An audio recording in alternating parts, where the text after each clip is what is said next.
Hey everybody, welcome to another edition of Back Page Breakdown. Of course, I'm your host, Antwan Staley. You can always find me at Twitter and all the social media platforms at Antwan Staley, and also find my work covering the Jets and also NFL at the New York Daily News too. So yeah, I mean, it's a great time of the year. Obviously, baseball playoffs are starting up. Obviously I got my always wear my baseball hats.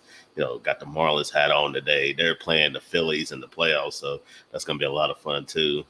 This fourth time the Marlins have been in the playoffs uh, all time, really, since joining the majors in 1993. So definitely a big time over there. But speaking of that and everything that's going on with sports, football is back, and BetOnline is your number one information source for all sports wagering information with all the up to the minute stats, news, scores, matchup breakdowns. Get the latest game odds, spreads, totals from the NFL, college football at your fingertips with BetOnline real time updates on statistic news and odds. From week one all the way to the college football playoff and Super Bowl, BetOnline gives you the access to the best football promotions, contests available anywhere online. Head to the website today and use your mobile device to get in on the action. Remember to use our promo code BELIEVE to receive 50% welcome bonus on your first deposit. And that's the promo code again is BELIEVE, BLEAV. Like it's just for the promo code, so you can get that 50% off if you doing it for the first time. Bet online where the games start. So yeah, there's a lot of things going on. Like I said, basketball start up this month, and you got hockey coming on this month too. So yeah, get time to get online and get in on some action. Speaking of action, it's kind of a bit of a dark time in sports in New York City. I mean, obviously the Yankees that made the playoffs, the Mets fired but Showalter, so obviously, and yeah, I mean, so I think a lot of people are upset really about everything that's kind of going on. So, and then now you got the football teams with the Jets and Giants, and obviously, Giants hadn't played well. We're going to start there because I know we could talk about the Giants and I mean the Jets, and I usually do, but I mean I look at the Giants in that game last night. They just a complete mess, like on all sides of the football. I mean, end up getting killed again at home, 24-3, and I didn't think it was that close too. I mean, Daniel Jones threw two interceptions, also fumbled as well. He was their leading rusher. They were out Saquon Barkley. And really, I mean, I think the Giants have a huge issue on both sides of the football. Start offensively. I know, like I said, I know they didn't have Saquon Barkley, and he's sorely missed. He's really the identity of the offense. Without Saquon, what else do you have for you, the Giants? As far as skill position players, Matt Berea, you know, Darren Waller has given you next to nothing. It seems like he's been past his prime since he left the Raiders. Just injuries have kind of, I think, hindered his career really. And then I mean, you got Jalen Hyatt, who I do really like, but I don't think he's ready to be a big time contributor there for the Giants. I mean, Sterling Shepard had one like yeah, they have nobody that scares you. Like if you're on the other opposite side of the football, and I think that's a huge problem for the Giants. My colleague at the New York Daily News, Pat Leonard, also I know he tweeted said him and Ryan Dayball and the general manager Joe Sheen they really felt this roster, and I think they have. I mean, I think one of the worst things that could have happened last year for the Giants was they made the playoffs. And look, I get it. They had success in the playoffs. Everybody wants to get there. The Jets hadn't been there since 2010. And, if you're the Giants and Ryan Dayball's first year, they made the playoffs.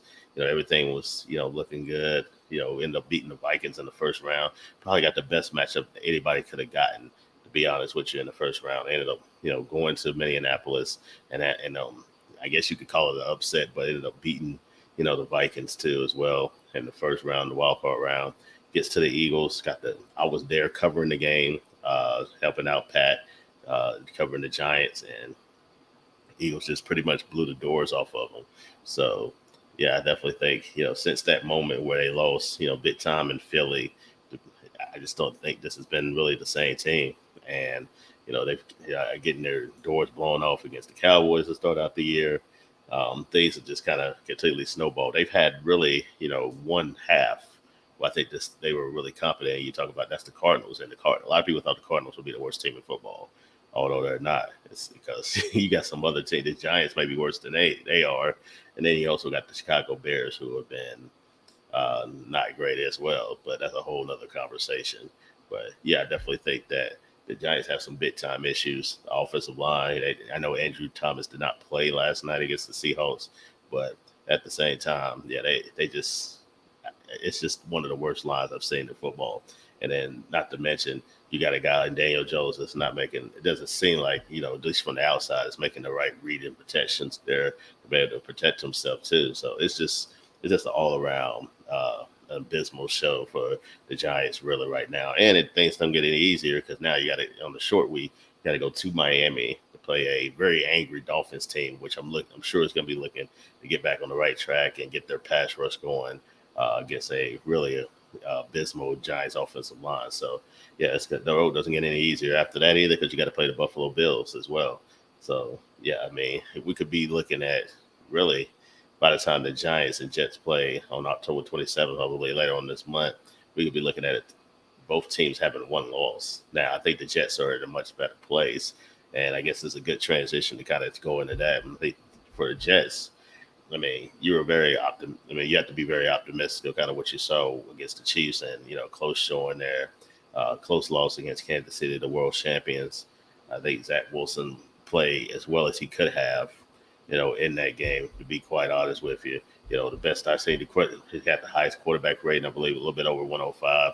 Completed 28 of 39 passes for 2 touchdowns, 0 interceptions, and he got help from his friends too. I definitely think the running game wasn't tremendous, but I think Brees Hall was a factor. He ended up having a long 43-yard run.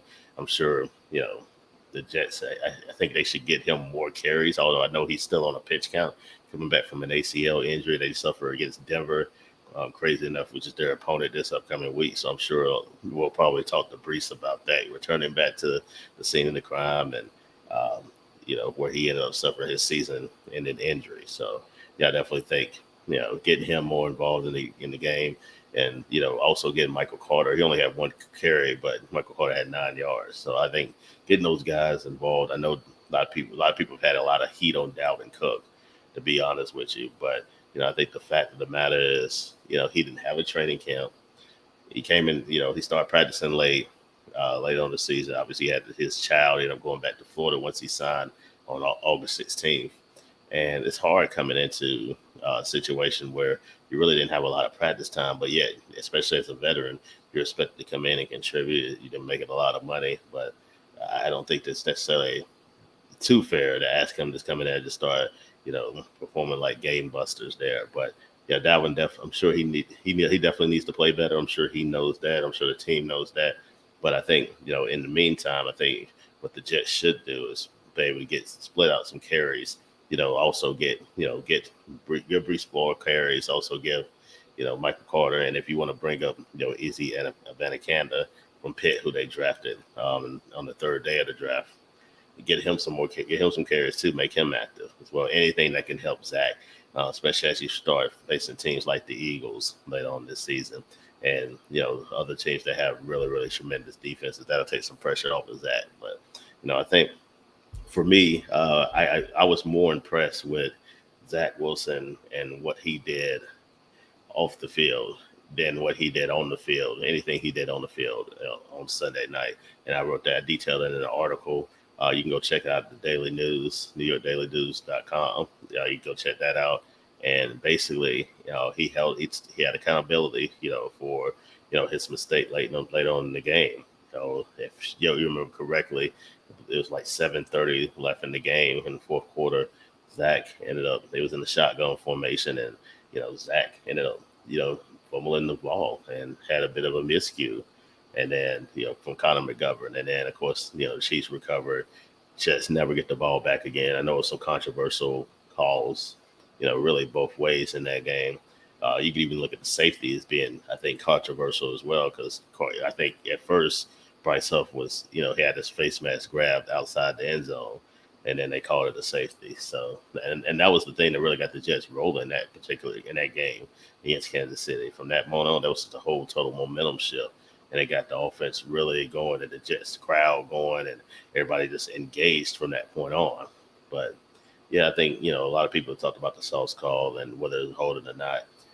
I think I don't have a problem with the holding call per se. I think my problem with the whole thing is just how long it took them to throw the flag. You look at the play.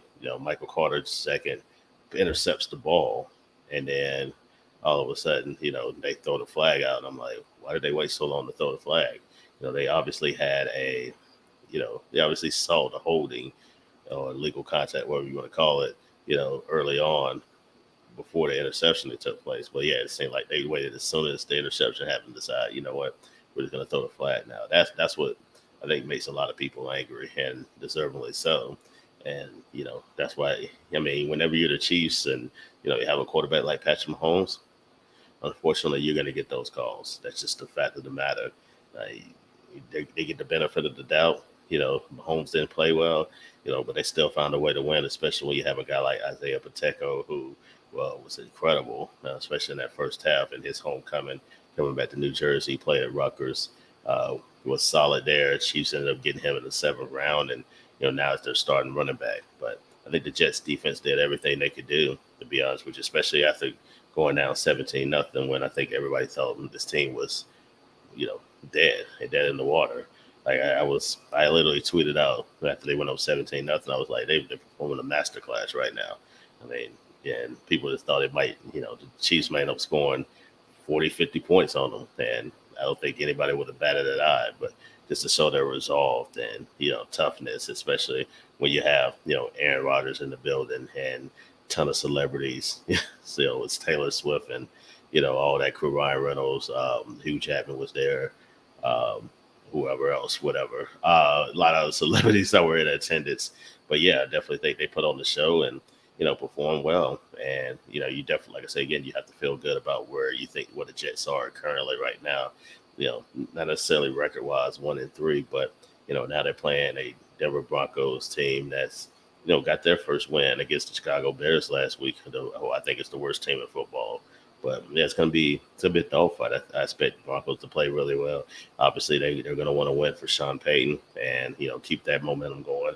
And if you're the Jets, you feel like this is the game you have to win. You play the Eagles before the bye week. I don't think anybody's giving them much of a chance to beat the Eagles. I expect it to probably be probably close to about 50%, 50-50 Jets and Eagles fans, considering the proximity of Philadelphia to MetLife Stadium. And, obviously the Eagles travel real well and have a large fan base. But yeah, I think it's going to be a really tremendous fight between those teams. But, you want to make sure you get a win, especially against an opponent that you should beat, even though I know the Jets are technically underdogs in this game. Basically, I think it's a pick 'em just simply because the Broncos are playing at home. So yeah, this is a game you have to have, and you got to be able to run the football, effectively. Zach's got to be able to, continue to make sound decisions there. And if they do that, if he continues to play like how he did on Sunday, I mean, they got a shot to at least compete, be in that playoff midst there. Still don't know if this is the playoff team. I need to see if him do it more consistently. Just have games like that. If he can stack games like that, but I think it'll probably be ebbs and flows. I believe, he'll have good games. He'll probably have games where it's not going to be so good either. But I think you can have more of the good, like what we saw on Sunday, as opposed to the bad that we've seen in the past. And like I say, who knows, especially how good their defense is. No, they're not legendary. No, they're not a Chicago Bears 85 or a Tampa Bay or anything like that. But this is a good defense, and I think they showed that in the second half against the Chiefs. And you look at who I think are the best quarterbacks in football right now. You look at Josh Allen. You look at Patrick Mahomes. The Jets were able to get to him and make them make mistakes, and they beat one of them on week one, and Josh Allen forced him to make 4 turnovers. And then, they almost beat Patrick Mahomes too, forcing multiple interceptions and almost a third too, like on that game. So, yeah, I mean, if you're a Jets fan, I think you have to feel somewhat cautiously optimistic. But, that's why, again, you have to win this game against the Broncos. Otherwise, you go 1-4 against the Eagles, go heading into the game against the Eagles, and then, I think that's the ultimate. That's disaster, basically, because you could possibly go 1-5 into the bye week, needing a big time win against the Giants team that's really floundering right now. And I definitely think right at this moment, I think the Jets are in a better place than what the Giants are. I think the Jets have better skill position players. I think the defense is better. It's just about really the quarterbacks. Really, Daniel Jones is getting paid a lot of money. Obviously, some people. I had somebody text me say that they probably should have never re-signed Daniel Jones, but yeah, I think they made the right call. I mean, they made the playoffs last year. They won a playoff game. You're not gonna not re-sign somebody, especially when you don't have a what was the better option? They weren't in a good enough position to draft somebody. Well, you're just gonna have Tyrod and just tank. I guess you could have done that, but I think now at least, even if the Giants are like a 3-4 win team, what you can do is have Daniel Jones come back next year, draft somebody. It's a great quarterback draft. You got guys like, obviously, Caleb Williams is leading the way as far as, what everybody is aspiring to get. And I think the Bears are in a really good position to possibly draft Caleb Williams so long as he decides to come out. You got Drake May, you got Mighty Pickens Jr., you got a tons of. I think you have 5 potential quarterbacks that could be drafted this upcoming year. So if you're the Giants, if you're in that position in that top 10, you'll have an opportunity to draft somebody. And if you're not, maybe if you're like 9 or 10, you could still possibly move up to try to get one of those top quarterbacks because they definitely need them. I mean, Daniel, he is what he is. I think we all knew that last year. He's an average quarterback. He's a good athlete though, a tremendous athlete. Can run the ball there. Obviously, you saw that a lot last night against the Seahawks. I mean, as bad as that Giants offensive line is, you have to be able to run the football, and you have to be very athletic, and that's something that he is. But yeah, I think the Giants they're in a bad situation. They really are until they start, drafting well and getting some skill position players that can help them right now. Then it's gonna be tough. It really is. So yeah, they tried to run it back with this team. I think they overachieved in a large way last year because of tremendous coaching. I think Dayball is the right man for them, but it doesn't matter if you don't have a roster that's good enough to win. You can have all the coaching that you want to. I think Bill Belichick's one of the best coaches of all time, but you got a quarterback problem. And now, Matt Judon for the Patriots is possibly out for the season. So it doesn't matter. I won't say it doesn't matter how good you're coaching it. It certainly does. I think we've proven, like teams have proven that, and coaches have proven that. But if you can't, you don't have that talent like the Giants are missing right now. When you miss your starting left tackle, when you miss your starting running back, where you have a first round pick from 2022 and Kayvon Thibodeau. I don't know if he's really living up to the expectation that a lot of people thought. And I covered Kayvon at Oregon. I thought he was come in and be a 7 or sack guy in the league. I thought that was probably about what it would be, and that's fine. But I think that was an expectation, especially when you're taking a talent that high, that they're going to come in and be a Pro Bowl, All Pro type of guy, and it just hasn't happened there for whatever reason. There, just Wayne Martindale's defense isn't playing up the par like I think a lot of people expected. But I also think not having an offense, and I think we've seen this also with the Jets too. When your offense isn't playing well, your defense has to stay on the field a lot more. And eventually, no matter how good you are, whether you're the 85 Bears, Ravens, I think the Ravens probably did it better than anybody. But eventually, you wear down. Eventually, you get tired, and yeah, you got to be able to stay out there on the field and try to produce some plays. And that's just something that their offense has not been able to do right now for the Giants. And until they get Saquon back, I think it's going to be much of the same too. I think their offense is going to struggle. Obviously, the offensive line isn't very good, and then you're going to put a lot of emphasis, like a lot of responsibility is going to be on Daniel Jones to be able to right the ship and get it done. But I don't think it's necessarily his fault that they're playing poorly. I just think that he is who he is. He's an average quarterback. And then when you have an average talent at the quarterback position, you have to make sure everything else is correct. And that's something the Giants, just don't have. They don't have a great offensive line. They don't have great wide receivers and skill position players. So is that fair to put everything on Daniel? I don't think so. I don't think so at all. So yeah, I definitely think, it's a tough time for New York sports right now. I'm sure a lot of fans are probably waiting for the New York Knicks season to come up, although they're going to lose to the Heat once again. I'm just telling you that's how it goes around these parts. But but yeah, I definitely think hockey and basketball season awaits a lot of people, especially considering how with the expectation of football for both teams. I think a lot of people, especially with all the national TV games that the Jets and also the Giants received early on, and the Jets still have, I believe, four more national TV games. Although I imagine, one of those with the Raiders and Jets will probably get fleshed out just simply because Jets aren't very. They have one win. The Raiders have one win right now. I imagine it'll be some other team that they can put in. It's the Sunday night spot. That would be more a better fit. But we'll see. We're still a month from now, and we'll see how it goes. But a lot of things can happen from there. So, but yeah, this is I just figured it'd be a good time to talk about the state of the both of the New York teams, and it doesn't look too good. Doesn't look too promising right now. But again, these two teams made it in later on the month, the Giants and Jets, and we'll see which direction they go in. But it's definitely been tough sledding the first quarter of the season thus far. But yeah, I want to thank y'all for listening once again. Another podcast there. We'll have another one on Thursday.